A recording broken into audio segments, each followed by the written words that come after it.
Muammar al-Gaddafi. Libya's Muammar Gaddafi appeared via satellite at a 1985 Nation of Islam convention. Libya has loaned the sect $5 million in economic aid. Aides to Farrakhan say he was in Libya last April when the U.S. was bombing Libyan military positions. And it was Farrakhan's connections to Syria that helped Jesse Jackson win the 1983 release of a Navy lieutenant captured there. Despite all the attention, Farrakhan's followers only number about 20,000, far fewer than mainstream black Islamic groups. One of the most popular Afro-American Muslim leaders in the U.S. is the son of Elijah Muhammad. He lives here in Chicago. His name is Warith Deen Muhammad, a man who emphasizes conservative lifestyle, community pride, and cooperation between the races. Warith Deen Muhammad has long criticized Louis Farrakhan's unorthodox and ultra-political view of Islam. But in the past several months, Farrakhan has moderated his rhetoric. This warm reunion with Warith Deen last year could mark a reacceptance of Farrakhan and his Nation of Islam into the mainstream Muslim world. Islam is more important to us than our divisions. Still, Farrakhan's heart continues to be with the black American struggle. Louis Farrakhan wants black power under the Islamic banner, but he wants to achieve that in a uniquely American way. He's formed an Amway-style company to sell black-produced products to the black community.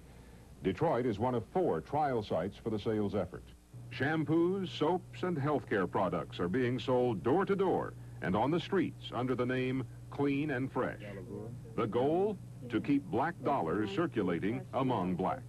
Okay, I probably would be willing to try a shampoo. The product really sells itself.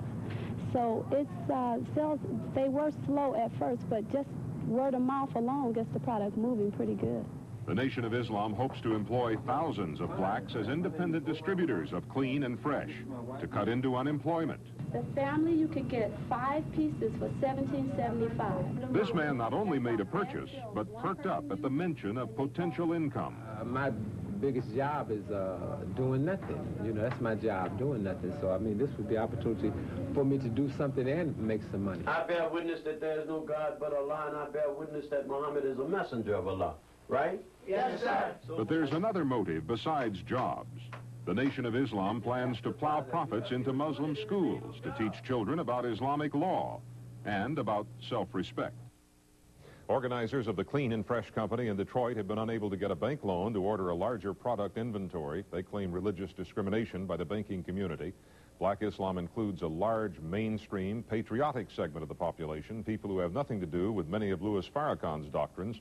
And tomorrow at 5, mainstream Muslims who found spiritual truth in Islam. That'll be our topic.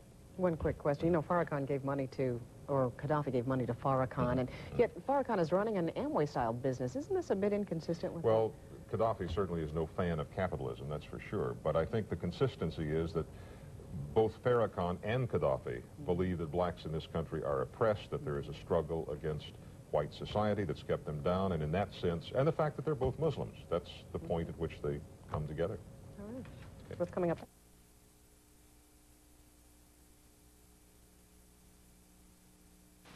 Nations like Lebanon, Syria, and Arabia.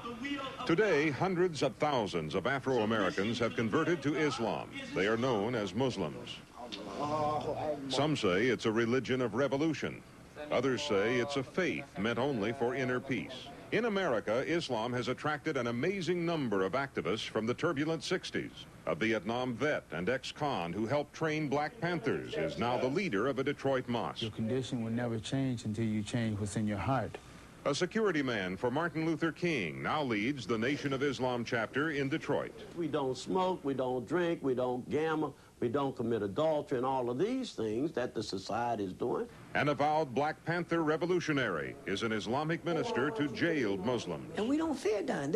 There's just absolutely no fear of death for us. A former activist in the Urban League is an Orthodox Muslim serving time for taking hostages. I feel that I'm the conscience of America for what was done.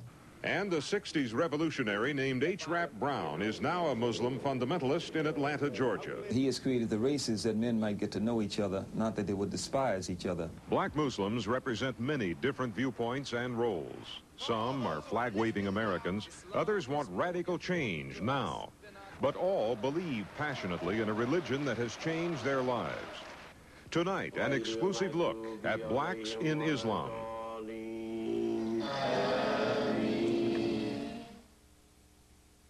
Southeast Michigan has the largest Muslim community in America, partly because of the large immigrant Arab population here. But few realize Detroit is the cradle of the black Muslim movement. It's where the first mosque for blacks was built in the 1930s. Michigan was home to Elijah Muhammad and Malcolm X, men who made headlines by calling whites devils and calling for black separatism. But a lot has changed in 55 years. Today, some denominations still embrace black nationalist themes, while others refuse to bring race into their religion. Allahu Akbar, Allahu Akbar. God is the greatest. Those words in Arabic are chanted in mosques across Detroit. In a ramshackle tenement on Joy Road, there is a call to prayer. The same is true at a mosque in Highland Park, at the Muslim Center near the Lodge Freeway, at a chapel behind the walls of Jackson Prison, and at one of the oldest black mosques in America on Detroit's near west side. Prayer is in Arabic, based on the holy book called the Quran. There are several key principles. To worship one God called Allah. To believe that 1,400 years ago, a man named Muhammad was God's last prophet. To fast regularly, as prescribed by Islamic law. To always pray 5 times a day. To give to the poor and underprivileged. And if possible, to pray at the holy city of Mecca in Arabia. 180. Metro Hospital. Some of the most conservative Muslim blacks can be found in the poorest sections of Detroit. Lukman Abdullah is a cab driver. His meager income supports his wife and 10 children who live on the second story of this dilapidated mosque on Joy Road. The apartment ceiling is collapsing. The floor is crumbling. But the children are clean and well behaved. They learn Arabic at home so they can understand the Holy Quran. Lukman Abdullah's wife is covered head to toe in order to avoid temptation. There's no eye contact with her. Despite the bleak surroundings, Abdullah refuses welfare. Because if I had just dwelled on myself and my dreams of having wealth and having a family and these things, having a good life, I would have never become Muslim. Beneath the apartment is the mosque. Lukman is called the imam, or spiritual leader. There is only a space heater to warm the room in sub-freezing temperatures. Abdullah and many others like him believe in revolution, but not the political kind. There's no way of escaping that. Sooner or later, it's going to be some type of revolution in America, pertaining to Islam, pertaining to the people either accepting or rejecting, and so it will be a war. Americans mostly see Islam as a foreign religion connected only to political strife. They see revolution and hostages in Iran, terror and murder in Lebanon, and contempt for America from Libya's Muammar Gaddafi. Yet despite the radical image of the religion, Muslim American blacks defy stereotypes. They are devoted to a strong family unit. What word is this? Daddy. That's good, Danielle. They are committed to education and discipline. You ready for this class this morning? Yes, sir. And they often oppose radical action. Nevertheless, part of the black Islamic community has a strong political and racial agenda. One such group is called the Nation of Islam. Its leader not only has a vision for the spiritual conversion of black America, but for the establishment of a separate black nation. He's Louis Farrakhan, a man who lives in $1 million complex here in Chicago's Hyde Park. You should be separated because... Parts of Minister Farrakhan's agenda have angered Orthodox Muslims and alienated some advocates of integration. In part, the Nation of Islam believes integration was designed to deceive black people. Blacks should be separated from whites in America. Blacks should not be forced to fight in American wars. Minister Farrakhan first hit the national spotlight as a supporter of Jesse Jackson's 1984 bid for the presidency.